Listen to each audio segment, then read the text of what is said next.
Studio berlatih, berkarya, berprestasi.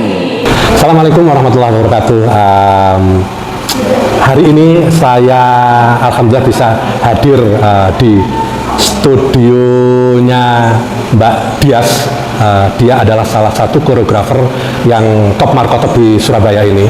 Kenapa saya bilang top markotop? Karena dia punya karya yang cukup fenomenal, yaitu sparkling. Inilah basecampnya dia, Studio Tidif. Dan saya bersama Bu Dias. Assalamualaikum. Mbak Dias saja lah, bukan ya. Assalamualaikum Mbak Dias. Waalaikumsalam. Gimana kabarnya? Baik sekali. Masih semangat untuk membina atau berdarah-darah untuk mengembangkan sanggar? Ya, karena kan berangkatnya memang seperti itu. Gitu ya. Ya, dari awal kan memang berusaha untuk bagaimana apa yang kita terjuni dari awal bidang seni tari, bagaimana caranya untuk kita bisa di mata masyarakat bisa menunjukkan bahwa ini loh yang aku lakukan. Oh, gitu ya. Ya, ngomong-ngomong sebenarnya hampir saya tanya ke beberapa sanggar, kalau ngomong tentang profit sanggar itu kan nyaris lebih banyak berkorban moral maupun material. Jadi apa sih sebenarnya yang melatar belakangi dulu aku membuat studio, membuat sanggar Tidif aja ya namanya, atau Tidif apa gitu? Tidif Studio ya. Jadi pasti ada yang menggerakkan aku kayak gitu. Apa itu? Awalnya saya tidak kepikiran untuk membuat sebuah komunitas ya. Tetapi ini kan ketika kita dalam titik bergelut dalam bidang tari ya, kemudian kita bisa melakukan menjadi penari yang bagaimana, kemudian walaupun belum bagus-bagus banget, tapi dalam titik yang ke usia yang keberapa, kita kan akhirnya pengen berbuat sesuatu apa yang kita miliki itu bisa dilakukan ke generasi berikutnya. Jadi awalnya itu sebenarnya sederhana, pengen bagaimana akan muncul Dias-Dias berikutnya.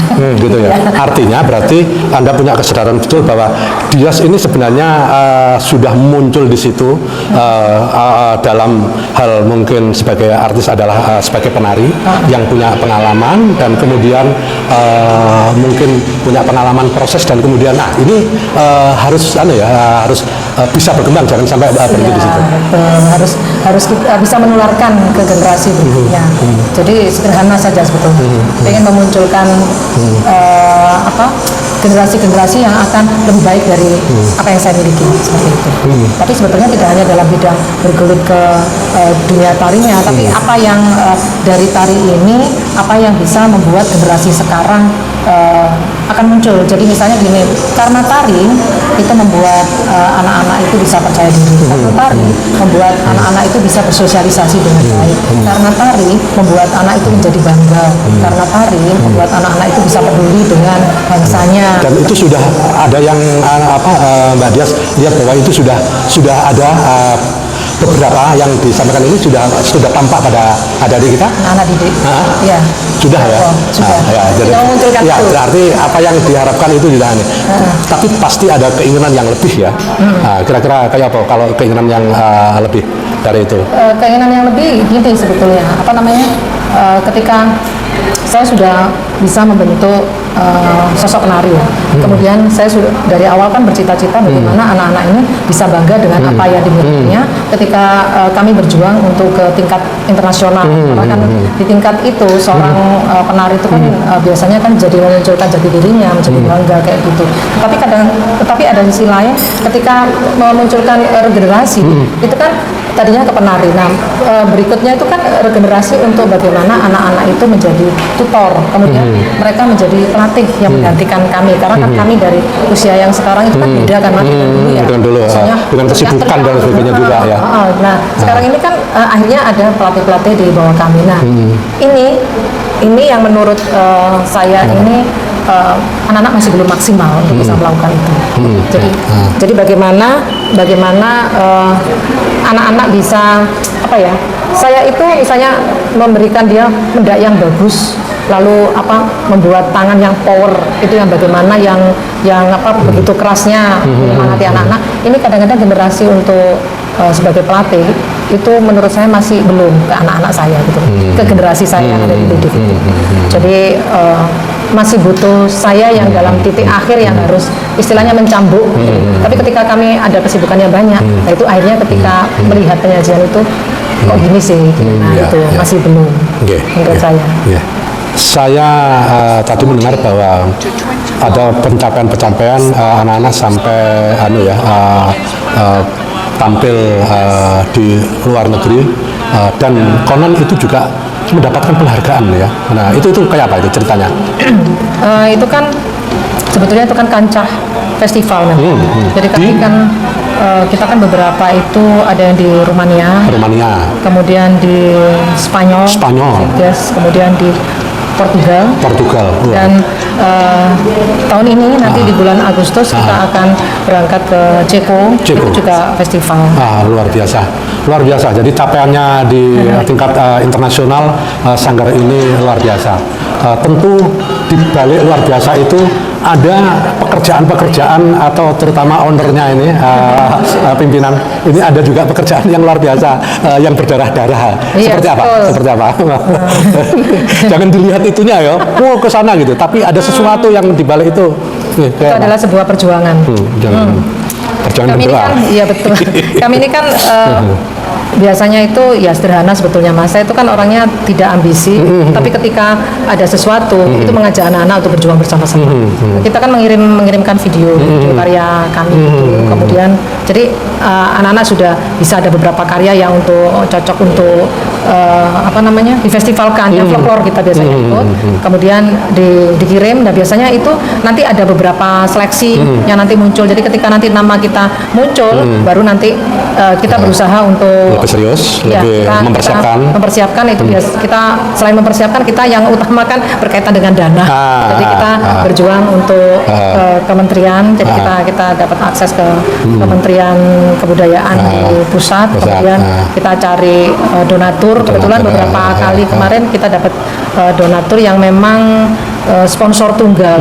Sponsor tunggal itu dari satu perusahaan yang mereka sangat kebetulan itu murid siswa privat saya gitu.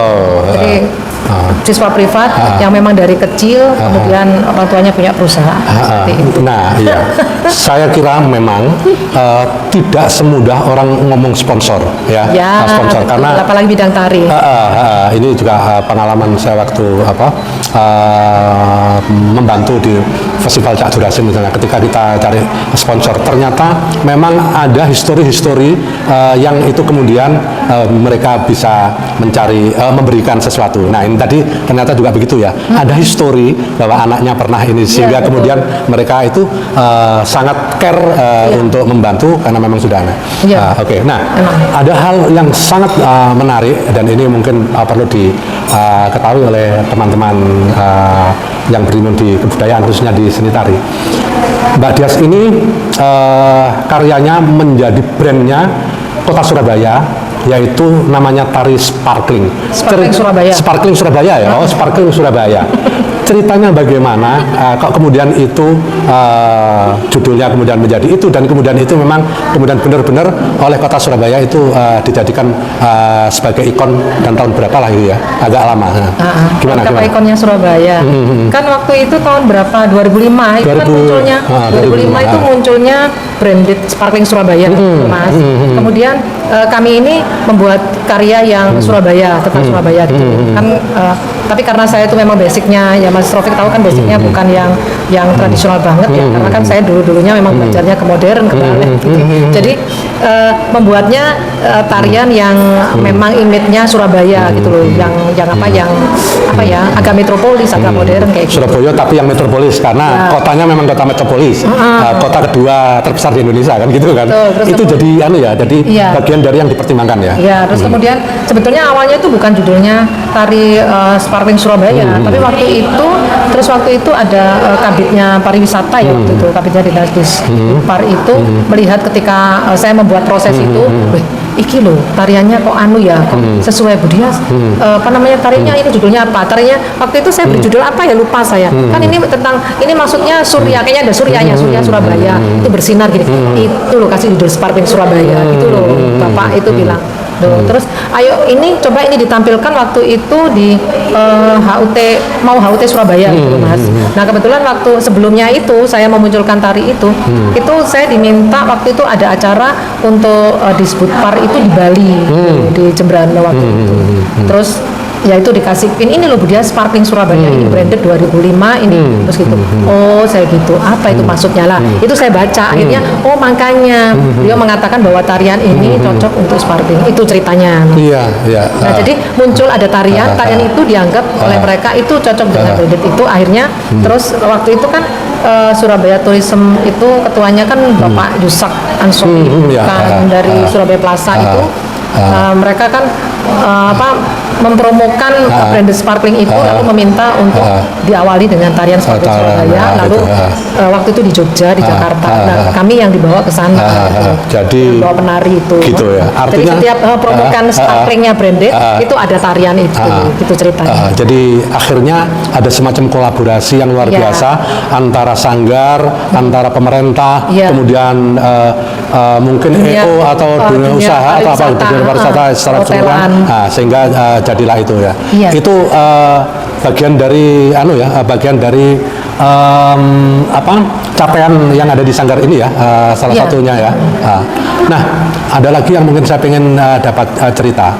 Mbak Dias itu dipercaya oleh Kementerian Luar Negeri atau luar negeri ya, Kemenlu membawa mahasiswa-mahasiswa luar negeri yang hadir di studio ini dan kemudian di sini dilatih dan kemudian mereka sampai pertunjukan ya, pertunjukan ditonton oleh semua orang termasuk stakeholder di Surabaya ini, pemerintah, kementerian dan sebagainya. Jadi ini bagaimana pengalaman itu dan bahkan tidak hanya sekali ya, tapi berkali-kali. Mungkin sedikit bisa diceritakan. Oh itu sebetulnya program Kementerian Luar Negeri Republik Indonesia itu programnya namanya IACS, Indonesian Art and Culture Scholarship. Jadi kalau di Indonesia kan itu beasiswa seni budaya Indonesia. Waktu itu pada tahun 2010 Surabaya terpilih untuk sebagai salah satu pembina. Tapi program itu sudah mulai tahun 2003 atau 2004 ya. Tapi 2010 itu Surabaya terpilih. Tapi ketika tahun 2009 itu sebetulnya ada jadi Dinas Pariwisata itu membawa ada 4 atau 5 sanggar kalau nggak salah, ada berapa sanggar dihadapkan kami ke ada dari Kementerian Luar Negeri yang datang ke Surabaya dan dihadapkan, kemudian kami diberi wacana tentang program ini, kemudian terus kami diminta membuat program itu ceritanya, terus kemudian program itu dikirimkan langsung lewat pariwisata Kota Surabaya ke Kementerian. Nah setelah itu dari Kementerian itu yang memilih programnya siapa yang ini. Waktu itu saya sempat nggak terlalu ini sih biasa aja, tapi ternyata kami yang terpilih yang diberangkatkan ke Jakarta, terus kami presentasi ke Kementerian Luar Negeri itu, terus akhirnya 2010 itu Surabaya waktu itu kebetulan tuan rumah untuk pementasan Indonesia Channel-nya ya, tapi itu kan 2010 di Surabaya, terus kemudian 2011-nya itu di Bandung, jadi itu bergilir kan tidak hanya di seluruh Indonesia kan tidak hanya Surabaya. Surabaya yang Jawa Timur itu di Surabaya. Waktu itu kenapa kok memilih Surabaya? Karena Surabaya yang dipilih yang kota metropolitan. Karena 12 anak asing itu ada yang mereka itu berada di misalnya di daerah Pasifik itu kan daerah agak-agak desa-desa. Jadi mereka biasanya lebih ini ke yang metropolitan. Tapi 2017 berikutnya ya sejak pandemi itu sudah berubah.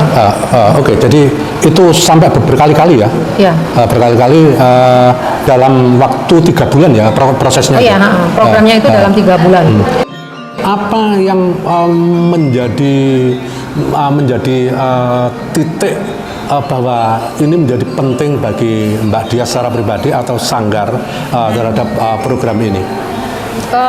Banyak, karena dengan adanya banyak ya akses dampak-dampaknya ya. Ya. Karena dengan adanya program ini kita kan menyatukan 2 generasi kan, karena kebetulan kan ini kan anak-anak muda yang dikirim ke Indonesia, bagaimana mempublikasikan Indonesia tapi melalui kota Surabaya gitu ya Mas, melalui kacamata Surabaya. Jadi mereka itu ada kerjasama diplomasi publik, tapi alatnya itu seni. Nah di sini kan interaksinya akhirnya di sini kan ada banyak anak-anak sanggar, anak muda-muda. Kemudian yang dikirim juga anak-anak muda-muda. Nah ini mereka bisa berinteraksi, diantaranya di sini itu ada beberapa anak-anak kami itu kan juga dapat mengenal ada beasiswa keluar Oh gitu negeri. ya. Dan itu dapat akhirnya. Iya, ada link semacam itu. Jadi anak-anak juga kemudian ada program ke luar negeri melalui beasiswa itu. Mereka ya dari anak-anak ini ada program ini, jadi mereka ada yang program beasiswa, ada yang ke India, kemudian ada yang ke mana gitu. Jadi mereka punya link-link seperti itu. Terus kemudian termasuk kami, kalau misalnya kami akhirnya mendapat kesempatan untuk festival keluar, kita kadang-kadang bisa mendapat bantuan akses dari Kementerian Luar Negeri untuk misalnya akses di kedutaan. Kita biasanya mendapatkan fasilitas untuk berada di wisma duta besar gitu dan Ya, jadi Studio Tidif ini dengan pimpinan Mbak Dias ini, mereka tidak hanya berkutat di Surabaya atau Indonesia, tapi yang dilakukan sudah sangat global dan mereka tampil beberapa kali di dalam festival-festival yang lebih pendekatannya culture ya di luar. Satu lagi mungkin yang ingin saya tanyakan, artinya bahwa program itu ada hubungan dengan kementerian, termasuk dengan pemerintah Kota Surabaya. Nah, apa yang Mbak Dias pikirkan atau lihat selama ini, apakah Surabaya ini sebenarnya sudah sangat support atau sudah apa terhadap sanggar-sanggar atau keberadaan, dan yang saya tahu bahwa selama ini dinas yang terkait dengan kebudayaan itu melakukan secara konsisten ada festival karya tari, dan itu kemudian tidak hanya mereka disuruh tampil, tetapi dia mensupport ya dengan pembiayaan ya. Ini artinya saya lihat juga tidak banyak dilakukan di kabupaten kota. Ini saya kira saya anggap ini luar biasa. Nah, apa yang dipikirkan Mbak Dias sebagai pimpinan sanggar dalam event itu, termasuk dampaknya event itu dan lain sebagainya? Ya, memang benar Mas Rafiq, kalau Festival Cipta Karya Tari Surabaya Festival itu Cipta kan Karya Tari Surabaya berbeda dengan di daerah lain yang hampir tidak ada ya. Kalau di sini itu kan supportnya ya memang kan ada memunculkan karya, kemudian ada biaya walaupun istilahnya bantuan dana, karena kami sanggar ini kadang-kadang kan memang kesulitan sekali dengan memproduksi karya-karya tari. Nah, padahal bisa membuat produksi bisa. Yang susah adalah membuat musiknya.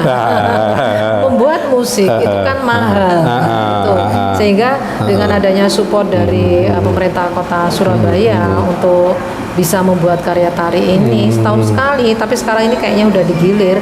Akhirnya kan kita muncul karya tari, terus kemudian bisa dipakai untuk acara-acara di Surabaya. Kemudian nanti kan artinya kita bisa laku gitu loh. Karena kan sanggar tidak hanya berkutat hanya kita nggak bisa bicara iuran dari siswa, tapi yang bisa adalah ketika karya kita itu diakui masyarakat, kemudian kita bisa melakukan pementasan, jadi itu mendatangkan rezeki juga untuk penari-penari kita yang bagus-bagus. Iya, yang paling mendasar adalah sanggar ini ikut serta dalam mengembangkan budaya Surabaya khususnya di bidang seni tari gitu ya. Betul, iya sangat. Sangat.